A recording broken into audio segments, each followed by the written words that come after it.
Hey guys, and welcome to Storytime with Jester. Tonight I'll be reading from my novel, The Book of Prophecies. I'll be picking up where I left off last time at chapter 15.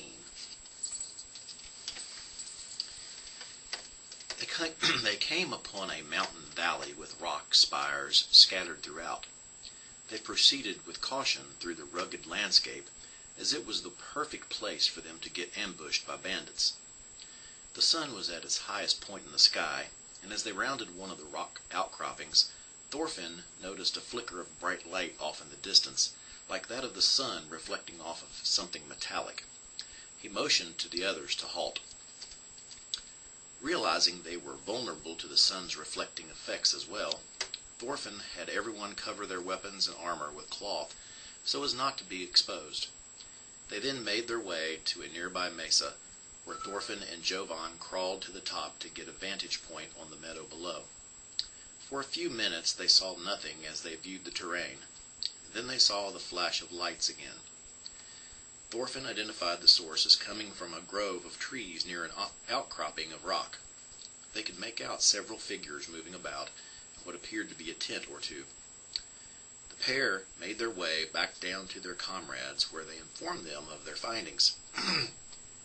It was decided that Thorfinn and Kelwin would attempt to get closer to find out exactly what they were dealing with. Xavier cast an invisibility spell on Kelwin, but Thorfinn would not allow himself to be ensorcelled, as he put it. So, while the little gnome was able to move freely, the superstitious barbarian had to crawl among the tall grasslands to reach his destination.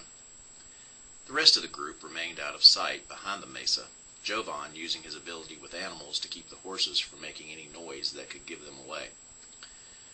For what seemed like an eternity, the two spies were gone. Finally, Thorfinn returned to the relief of all present. "Where is Kelwin?" Eric asked, worried. "Right here," said a voice behind Eric. Eric turned to see absolutely nothing. "Xavier," Eric said, wanting the invisibility to be removed. "Not quite yet," Xavier replied. "Very well," Eric said. "What did the two of you find out?" "About 50 bandits," Thorfinn reported. "Orcs and humans," Kelwin added. "The orcs have a shaman," Thorfinn cautioned. "There are tents among the trees, and a cave." "2 caves," Kelwin corrected. "And they were talking about capturing a group of hippogriffs, or maybe they already did. I'm not sure. I overheard them say something about the caged ones, but I saw no cages or pens." "They must be stopped," Jovan declared, with malice in his voice. As a ranger in the gnarled woods, he had an enormous hatred for orcs, for the despised creatures despoiled his beloved forest at every opportunity. After formulating a course of action, they put their plan in motion. They sent Kelwin back to the bandit camp to seek out the shaman. Kelwin's job was to kill the wretched orc witch doctor as soon as the rest of the group attacked. Xavier caused multiple images of himself to appear so enemy archers would have a hard time interrupting his spells with their arrows. The warriors in the group, after instruction from Thorfinn, would walk beside their mounts, using the tactics of the steppes horsemen to conceal themselves in the tall grass. Xavier, via a spell, would fly high above the group and make his way to the largest of the 2 caverns which contained the bandits' horses. Once there, he would cause a large adhesive web to cover the cave entrance, keeping the bandits from getting to their means of escape. Then he would aid the warriors in the battle, using offensive spells to fry or sicken the enemy. Although the bandits far outnumbered Eric's group, because of surprise and planning, the bandits knew not what hit them. Kelwin was successful in locating and eliminating the orc shaman. Xavier swooped in like a flight of dragons and blasted the camp with a fireball. In their confusion, many of the routed bandits sought to flee. Some, seeing the warriors' horses in the grass, mistook them for their own and were cut down before they realized their mistake. The rest, just as suspected, went to the cavern, where they were met by Xavier and another spell. As they retched and heaved the contents of their stomachs, the warriors came in and finished them off. A few lucky ones managed to escape on foot, the warriors not giving chase, satisfied with their victory. As they secured the area and relieved the bodies of any usable equipment, Jovan noticed a bunch of logs and boulders piled together against a rock face. Investigating, he found them to be blocking yet a third cave entrance. He called the rest of the group to him, and together they removed the blockage. Inside, they found a family of hippogriffs, apparently the caged ones Kelvin overheard the bandits talking about. Jovan told the rest to remain at the entrance while he slowly approached one of the adults. Speaking softly, he soothed the beast, assuring it that he and his friends meant them no harm. The hippogriff seemed to understand what Jovan was saying, almost as if Jovan was really speaking to it. "You are free to go," Jovan said, "if you like." Reaching into his food bag, he pulled out some salted meat. Offering it to the hippogriff, he said, "Are you hungry?" He laid the food at the feet of the hippogriff, and it cautiously ate. Jovan urged the others to approach the younger ones in the same manner as he did, bearing gifts of food. To the surprise of the rest of the group, the fledglings were literally eating out of their hands, while Jovan fed 3 of the adults. Not all of the hippogriffs took them up on their offer of food, instead opting immediately for freedom. Kelvin watched as those flew off, and tracked them to the edge of the valley, where it appeared they joined up with even more of their kind. It took several days of coaxing and training, but in the end, each of the group had a new mount. All, that is, except Kelvin. He was terrified of the beasts. He was satisfied with the pony that he had grown accustomed to. With the ability of flight, the group was able to locate the cavern system they were searching for with relative ease. Leaving their newfound mounts outside, the group entered the caverns and into darkness. Andor's Journal. Sunday, 15/12/26. We located the caverns. There are a flight of steps leading down into darkness. These caverns are bat-infested. Thousands of bats make their residence here. The stench from their guano is horrible. We found a magical boat next to a river. We're going to proceed down the river. We took the natural flow of the river till we neared what sounded like a waterfall. There was an ornately carved gargoyle bridge that we were about to pass under.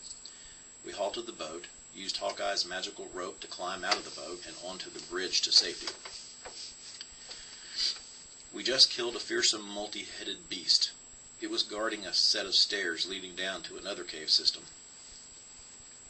God's Day, 15/12/26. It took us 2 days to battle our way to the inner chamber. We fought and killed many a beast and various undead and demons. Chapter 16. After Kelvin checked the ebony door for traps and concluded there were none, Eric opened it. Unlike the previous 5 times, there was no flash of bright light. However, the door opened into a brightly lit room beyond.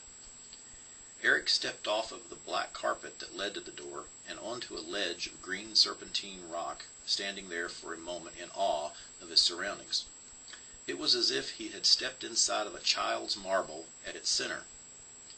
Above him, at the apex of the sphere, the color was that of midnight, as if he was looking at the sky.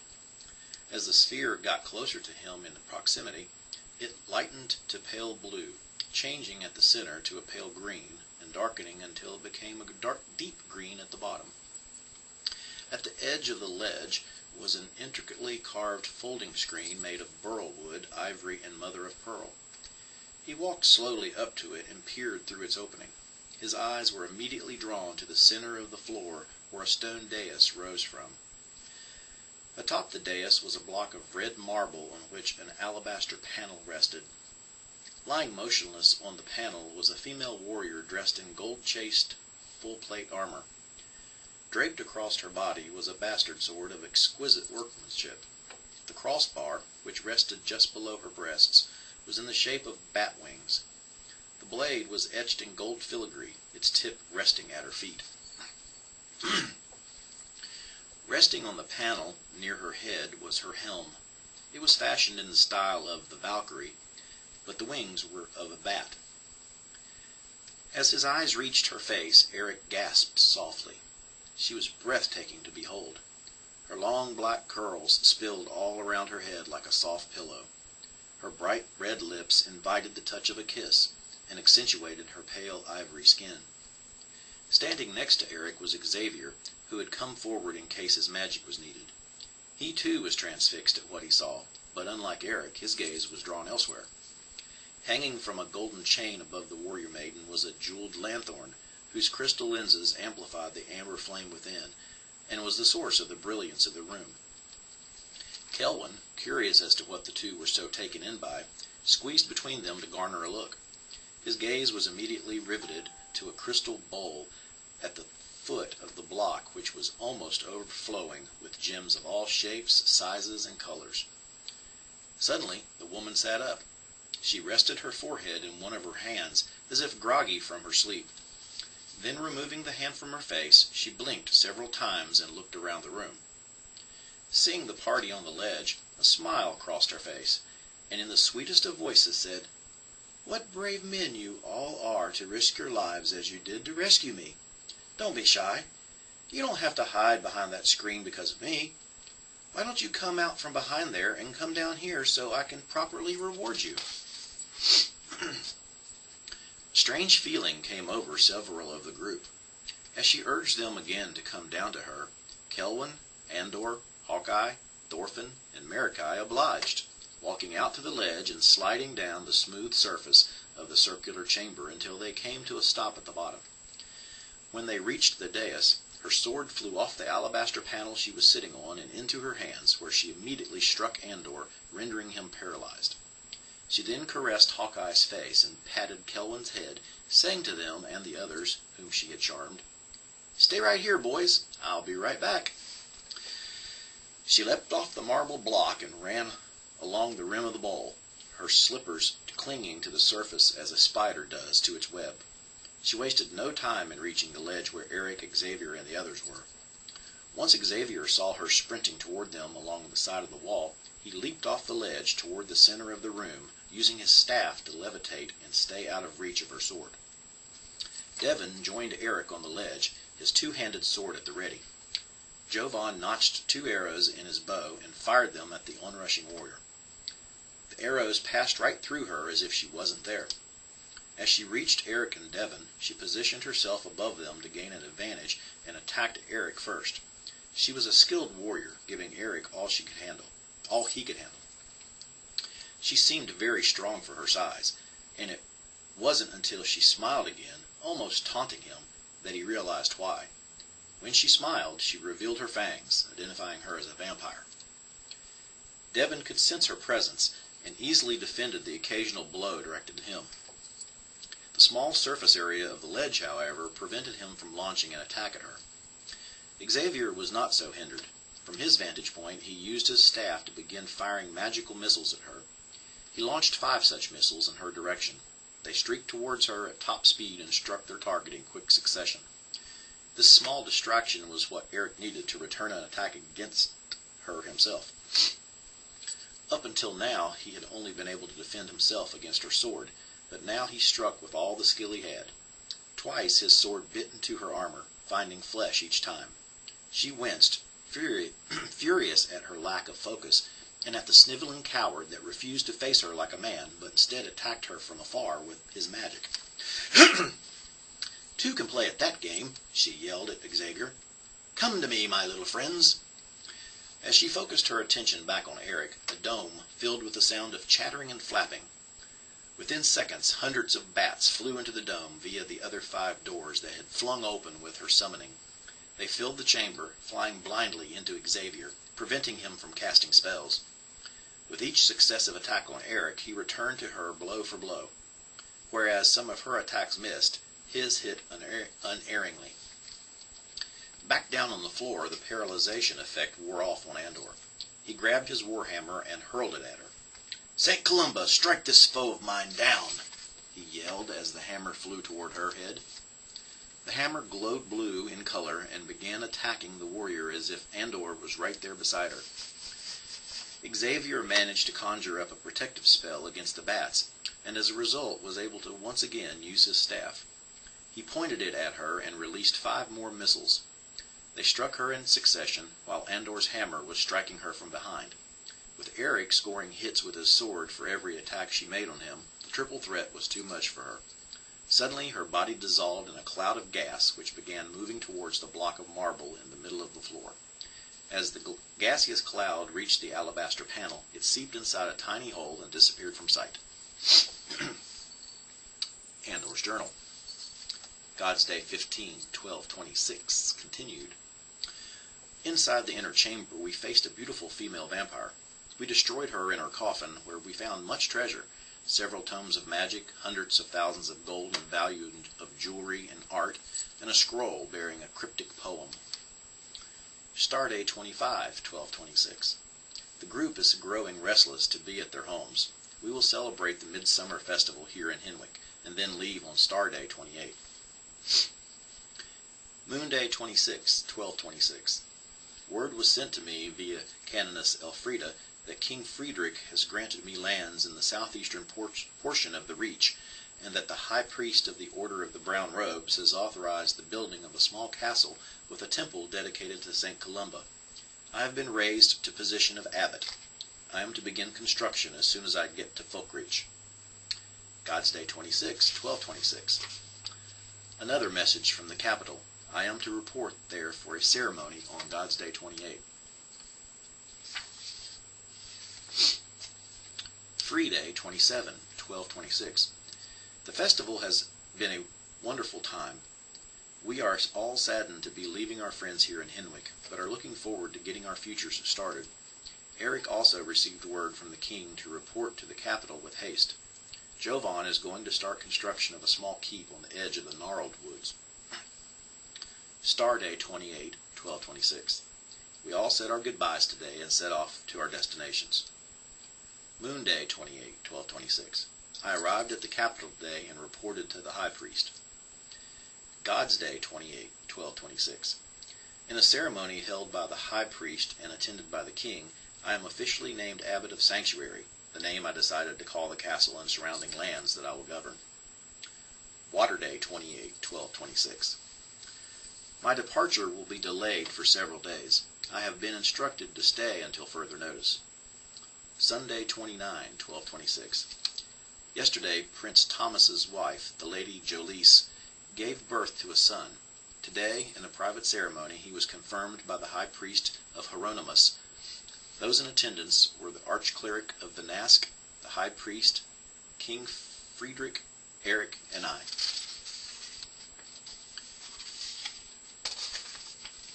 Moon Day 29/12/26. In a ceremony presided over by the king, Eric was promoted to Knight Bachelor. Water Day 29/12/26. I leave for Sanctuary. Sunday 30/12/26. I began construction on the castle.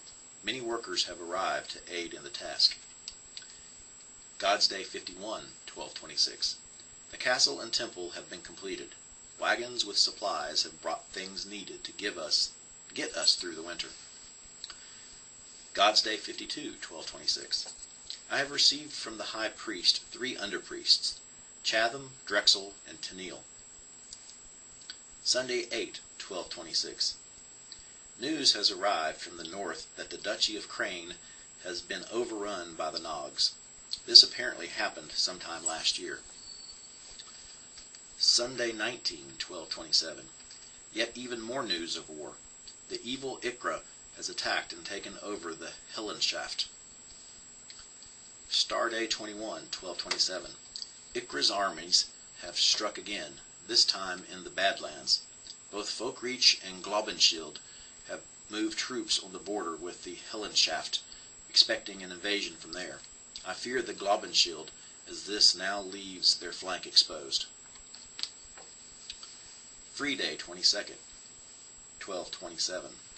Just as I feared, Ikra struck into the Globenschild from Hellenschaft, capturing the capital. Levies are being sent from the southern lands to fortify the positions along the Vale River. Water Day 25/12/27. Orcs poured out of the Vresels under the banner of Ikra and struck into Folkreach, capturing the naval city of Rochefort. I pray to St. Columba that he protect our beloved country and strengthen the resolve of the king. Water Day 29, 1227. Turnall lay besieged. St. Columba be with us. Sunday 39, 1227. Praise be to St. Columba. The siege of Turnall is sundered. For his bravery in battle, Eric is promoted to knight commander. Construction of a fortified wall in Henrik begins. Moon Day 6, 1228. Humanoids invade the coastal towns to the east. And that, my friends, is where we'll end today's reading. When we pick back up next week, we will be at Part 2, The Warriors. This concludes Part 1, The Lost Prince and the Fair Maiden. I hope you enjoyed tonight's reading. And if you did, I hope you will go ahead and hit the subscribe button and the bell so you'll be notified of all my podcasts when they are aired. And make sure you share with all your friends. And until next time, and as always, see you soon.